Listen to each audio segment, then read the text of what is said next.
యేసుక్రీస్తు నామంలో ప్రతి ఒక్కరికి వందనములు. మరి ఒక వాక్యాన్ని మనం చూసుకుందాం. ప్రార్థన ఎక్కడ చేయాలి, వేర్ టు ప్రే. మనం ప్రార్థన విధానం గురించి ఇందాక చూసుకున్నాము, ప్రార్థన గురించి చూసుకున్నాం. ఇప్పుడు ప్రార్థన ఎక్కడ చేయాలి.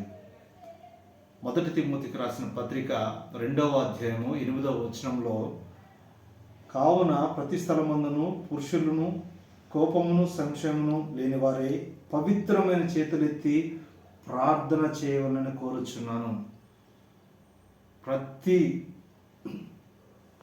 ప్రతి స్థలమందును పురుషులు కోపమును సంశయము లేనివారే ప్రతి సమయమున ప్రార్థన చేయాలని దేవుడు ఇక్కడ స్పష్టంగా కోరుతా ఉన్నాడు.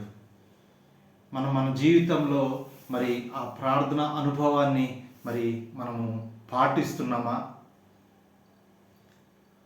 ప్రతిదినము నీ ఉద్యోగానికి ఒక టైం ఉంది, నీ భోజనానికి ఒక టైం ఉంది, నీ భార్య పిల్లలతో గడపడానికి ఒక టైం ఉంది. నువ్వు ప్రార్థన చేయడానికి ఒక సమయాన్ని కలిగి ఉన్నావా లేవా? ఒకసారి ఆలోచన చేయి. నిన్ను పోషిస్తున్న దేవుని కొరకు, నిన్ను సృష్టించిన దేవుని కొరకు, నిన్ను భద్రపరుస్తున్న దేవుని కొరకు, నిన్ను సజీవ లెక్కలు ఉంచిన దేవుని కొరకు నువ్వు సమయాన్ని మరి వెచ్చిస్తున్నావా లేదా? ఒక్కసారి ఆలోచన చేయి. ప్రతిదానికి నువ్వు సమయాన్ని కేటాయించుకుంటున్నావు. నువ్వు పనికి వెళ్ళటానికి, ఉద్యోగం వెళ్ళటానికి, వ్యాపారం వెళ్ళటానికి, కానీ మరి దేవునికి సమయం నువ్వు ఇవ్వగలుగుతున్నావా లేదా? ఆలోచన చేయమని అడుగుతా ఉన్నాను. ప్రతి చోట, ప్రతి స్థలం ముందు ప్రార్థన చేయమని దేవుడు ఇక్కడ చెప్తా ఉన్నాడు. మత్తయి 6:6లో రహస్య స్థలంలో ప్రార్థన చేయాలంట. నువ్వు ప్రార్థన చేయనప్పుడు నీ గదిలోనికి వెళ్ళి తలుపు వేసి రహస్యమందు నీ తండ్రికి ప్రార్థన చేయము. అప్పుడు రహస్యమందు చూసి నీ తండ్రి నీకు ప్రతిఫలం ఇచ్చును.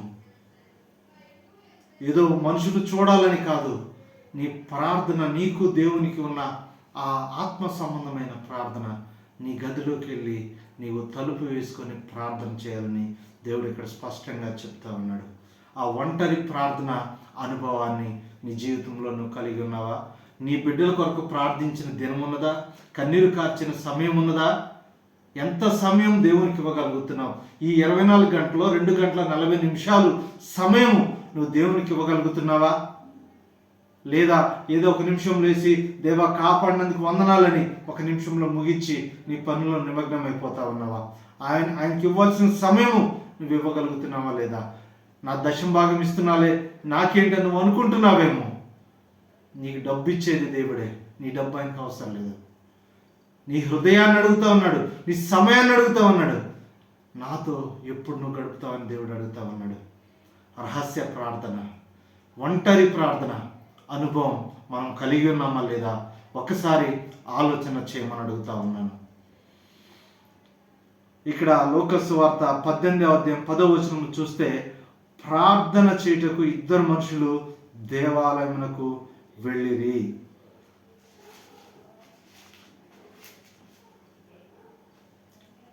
ప్రార్థన చేయడానికి 2 మనుషులు దేవునికి వెళ్ళిరి. వారిలో ఒకడు పరిసయుడు, ఒకడి సుంకరి. వీరి గురించి మనకు తెలుసు, వీరి ప్రార్థన తెలుసు. మరి మన ప్రార్థన ఎట్లాగుంది? ఆయన వైపు చూచుటకు నేను అర్హుడను కాదు అంటా ఉన్నాడు. కానీ నువ్వు అడగగలుగుతున్నావా? ఆ అనుభవంలో మనం బ్రతుకుతున్నామా? ఒకసారి ఆత్మ పరిశీలన చేసుకుందాం. మన ప్రార్థన ఎలా ఉంది? మన రహస్య ప్రార్థన రహస్య స్థలంలో చేయాలా? కుటుంబ ప్రార్థన చిన్న గుంపులో చేయాలా? బహిరంగ ప్రార్థన సమాజం ఎదురు చేయాలా? సొలొమోను భక్తుడు చూస్తే 1వ రాజులు 8:22 నుంచి 53 దాకా ఆ సమాజం ఎదుట అక్కడ సొలొమోను ప్రార్థన చేసినట్లుగా మనం చూస్తూ ఉన్నాం. ఈ అనుభవంలో మనం బ్రతుకుతున్నామా లేదా? ఇతరుల కొరకు మనం కన్నీరు కారుస్తున్నామా? నశించిపోతున్న ఆత్మల పట్ల భారం మన హృదయాల్లో ఉందా? ఎంతోమంది మిషనరీలు వచ్చి వెస్ట్ బెంగాల్లో ఎంతో పరిచయం చేశారు. కానీ ఈ దినాన అక్కడ పాపులేషన్ ఎంతో తెలుసా?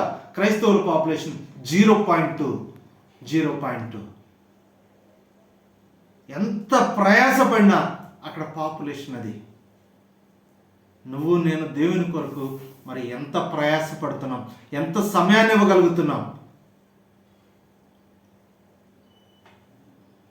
ఒకసారి ఆలోచన చేయి. నా వ్యాపారం, నా డబ్బు, నా జీవితం, నా కుటుంబం అని పరిగెడతా ఉన్నావా? నువ్వు జీవితకాలం పరిగెత్తి జీవితంలో చివరగా నువ్వు ఆ డబ్బు కొరకు పరిగెత్తి చివరగా చూస్తే, వెనక్కి తిరిగి చూస్తే ఏమున్నది నీ జీవితంలో? మన జీవితాలు ఎట్లా ఉన్నాయి? జోనథన్ అనే సహోదరుడు పిల్లలు క్రైమ్స్ చేయటం చూసి, వీధుల్లో క్రైమ్స్ చేయటం చూసి సండే స్కూల్ మరి స్థాపించాడు. ఆయన పిల్లల మధ్య పరిచర్య చేశాడు. భారం ఉన్నది అక్కడ, ఆత్మల భారం ఉంది. చలించిపోయాడు పిల్లల పరిస్థితిని చూసి. నువ్వు చలించిన సందర్భం నీ జీవితంలో ఎప్పుడైనా ఉందా? నీ బిడ్డల కొరకు ఎంత సమయం నువ్వు కేటాయించగలుగుతున్నావు? ఎంత సమయం దేవుళ్ళు అడగగలుగుతున్నావు? బ్రదర్ అగస్టిన్ గురించి తన తల్లి 9 సంవత్సరాలు కన్నీరు కార్చిందంట. కన్నీరుకు ఎంతో విలిపించేదంట. ఆ సేవకుడు వచ్చి చెప్తా ఉన్నాడంట, అమ్మా నీ కుమారుడితో నేను మాట్లాడలేను, నేను వాదించలేను, చాలా తెలివిగలడు, కానీ ఆయన కొరకు నువ్వు కన్నీరు కార్చు చెప్పిందంట. ఆమె 9 సంవత్సరాలు తన కుమారుడి కోసం కన్నీరు కార్చినాక ఆయన రక్షణ పొందిన అపోస్తుడైన పౌలు తర్వాత గొప్ప పరిచయం చేసిన వాళ్ళలో అగస్టిన్ ఒకడు. మరి మనము తల్లిదండ్రులుగా మన పిల్లల కొరకు ఎంత సమయం మనం ప్రార్థించగలుగుతున్నాం? ఎంత సమయం దేవుని వాక్యం వారికి బోధించగలుగుతున్నాం? ఎంత సమయం దేవుని మరి సాక్ష్యాలు, పిల్లల సాక్ష్యాలు వారికి మనం చెప్పగలుగుతున్నాం? ఒక్కసారి ఆలోచన చేద్దాం. ఇక్కడ ఆ తల్లి చెప్తా ఉంది, మరి నా పరిచర్య ముగించబడిందని. ఆమె 9 సంవత్సరాల ప్రార్థనలో మరి ఆమె జవాబు పొందింది. దేని కొరకైతే అడిగిందో, మరి నీ బిడ్డల కొరకు నువ్వు అడుగుతున్నావా లేదా? నీ బిడ్డల కొరకు, వారి రక్షణ కొరకు, వారి జీవితాల కొరకు, వారి మ్యారేజెస్ కొరకు మరి దేవుని సన్నిధిలో కనిపెట్టిన అనుభవం మరి నీ జీవితంలో నువ్వు కలిగి ఉన్నావా లేదా? ఒక్కసారి పరిశీలన చేసుకుందాం, ఆలోచన చేద్దాం. మన ప్రార్థన ఎక్కడ చేస్తున్నాం? ఏ విధంగా చేస్తా ఉన్నాం? అది ఫలవంతమైన ప్రార్థన, ఫలాలు చూసే ప్రార్థన మన జీవితంలో మనం కలిగి ఉన్నామా లేదా? దయచేసి ఒకసారి ఆలోచన చేయండి. మన ప్రార్థన విధానం ఏ విధంగా ఉంది? మన ప్రార్థన సరళి ఏ విధంగా ఉంది?